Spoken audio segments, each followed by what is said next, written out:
Most men believe the day begins when they open their eyes. They are mistaken. The day begins at the instant a choice is made. Before the body moves, before the feet touch the ground, before thought fully forms, there is a brief moment where the mind decides who will rule.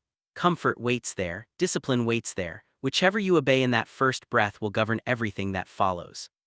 When I rise before ease, I am not chasing productivity or pride. I am establishing authority. The body will always argue for warmth, for rest, for delay. If you listen, you surrender command before the day has even begun. If you rise anyway, you send a clear message. I decide. That message echoes through every action that follows.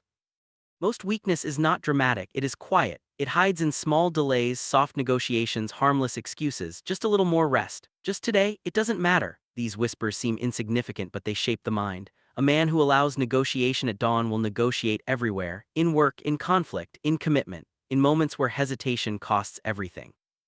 Rising early is not about the hour, it is about moving before desire agrees. Desire is unreliable, it obeys comfort, not purpose. If you wait to feel ready, you train yourself to be ruled by mood. Discipline reverses this order. Action comes first, feeling follows later or not at all. It no longer matters. In the early hours, the world is silent. There is no applause, no distraction, no urgency imposed by others. This silence is a mirror. You face yourself without disguise. There is nothing to hide behind. This is why many avoid it. Silence exposes weakness. It reveals how dependent the mind has become on stimulation, noise, reassurance. When you rise into silence, the mind sharpens. Thoughts become deliberate. You are no longer reacting, you are preparing. Preparation is invisible, which is why most men neglect it. They prefer reaction because it feels busy, but reaction is weakness disguised as motion. Preparation is strength disguised as stillness. The early moment also teaches restraint. You do not indulge the body's demands immediately. You allow discomfort to exist without rushing to eliminate it. This builds patience. A mind that can sit with discomfort without panic becomes unshakable later. Pressure loses its power when you have already met resistance calmly. Each morning becomes a training ground, not for muscles but for command. You practice choosing principle over impulse. You practice obedience to your own decision. Over time, this obedience compounds. The mind learns that your word is final. It stops arguing, it stops bargaining, it moves. Many believe strength is forged in great trials. They wait for challenge to prove themselves. This is foolish. Great trials only reveal what small habits have already built. A man who cannot command himself in bed will not command himself under threat. The body remembers what it is taught daily. When you rise early, you gain something rare, time that belongs only to you, not borrowed, not interrupted. This time allows alignment. You decide the direction of the day before the world tries to pull you apart. Without this alignment, even hard work becomes scattered. Effort without direction exhausts the spirit. There is also humility in early rising. You acknowledge that time is indifferent to you. The sun does not wait. The world does not care how you feel. You either meet the day prepared or you chase it from behind. Acceptance of this truth removes self-pity. It replaces it with responsibility.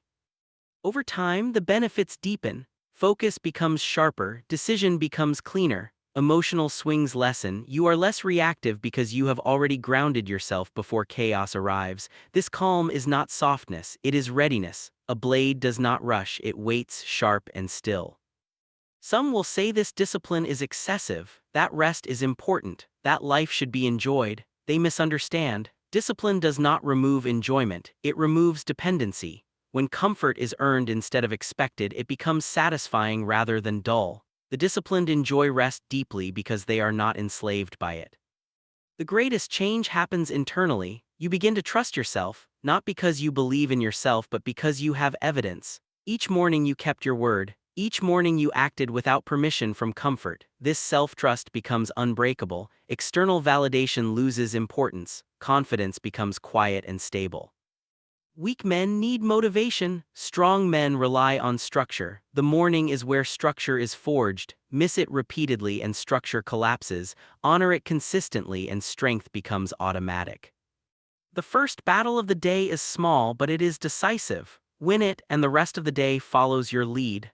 Lose it and you spend the day negotiating with yourself, bleeding energy with every decision.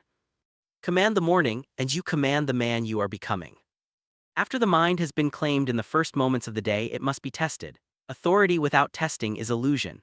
Many men feel disciplined because they woke early or planned well, yet they fall apart the moment resistance appears. This is because their strength has not been proven, it has only been imagined. What is untested will betray you. That is why difficulty must be chosen before life chooses it for you.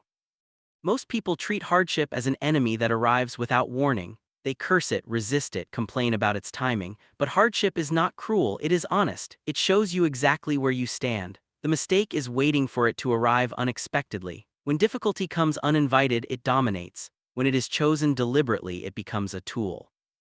Choosing hardship daily is an act of strategy, not suffering. It is deciding when and how you will be strained so that no moment can surprise you later. The man who avoids difficulty lives in constant vulnerability. He is calm only when conditions are perfect. The disciplined man is calm because imperfection has become familiar. Discomfort exposes weakness quickly. The body resists, the mind complains, excuses appear. This is where most retreat. They mistake resistance for danger. In truth, resistance is instruction. It shows you where discipline is thin, where fear still holds influence, where comfort has been allowed too much authority. Each time you choose to stay, those weak points shrink. Pain, when approached correctly, is precise. It does not lie, it does not flatter, it does not negotiate. This is why it is valuable. Comfort tells you what you want to hear. Difficulty tells you what you need to know. A man who listens to comfort grows blind. A man who listens to difficulty grows sharp. Daily hardship builds a relationship with effort. Effort stops feeling dramatic. It becomes normal. The mind no longer expects ease as a default. This shift is critical. When ease is expected, effort feels like punishment. When effort is normal, ease becomes rest rather than escape. There is a quiet power that forms when the mind realizes it can endure more than it believed. Confidence changes shape. It is no longer loud or hopeful. It becomes steady. You stop proving yourself, you stop explaining yourself, you simply continue. Most men attempt to avoid exhaustion. They manage their lives to stay comfortable. They reduce strain wherever possible. This creates fragility. The disciplined do the opposite. They expose themselves to controlled strain so that unexpected pressure feels manageable. This is not recklessness, it is preparation. Hardship must be chosen intelligently. Blind suffering weakens rather than strengthens. There is no honor in destroying the body or overwhelming the mind. Strength is built through consistent resistance that demands attention, patience, and restraint. The disciplined know when to push and when to stop. They do not chase pain, they use it. Voluntary hardship also removes emotional dependence. When you face difficulty daily, emotions lose authority. Fatigue does not dictate action, discomfort does not excuse delay, mood becomes irrelevant. The mind learns to function without permission from feeling. This is freedom. Another benefit appears quietly. Fear loses its imagination. Fear thrives on the unknown. When difficulty is familiar, fear has nothing to exaggerate. You have already met resistance many times and survived. This memory weakens hesitation. Action becomes simpler. Hardship also refines focus. Under strain, unnecessary thoughts fall away. The mind becomes direct. This clarity carries into all areas of life. Decisions sharpen, priorities simplify, trivial concerns lose weight. When effort is real, nonsense becomes obvious. Daily difficulty teaches humility. You are reminded that strength is earned, not owned. Each day requires renewal. This prevents arrogance. It keeps the mind alert. Complacency dies where hardship lives consistently. Many men seek motivation before action. They wait to feel strong, inspired, confident. Hardship reverses this order. Action comes first, strength follows, confidence forms afterward, grounded in experience rather than hope. This confidence cannot be taken because it was built privately under pressure.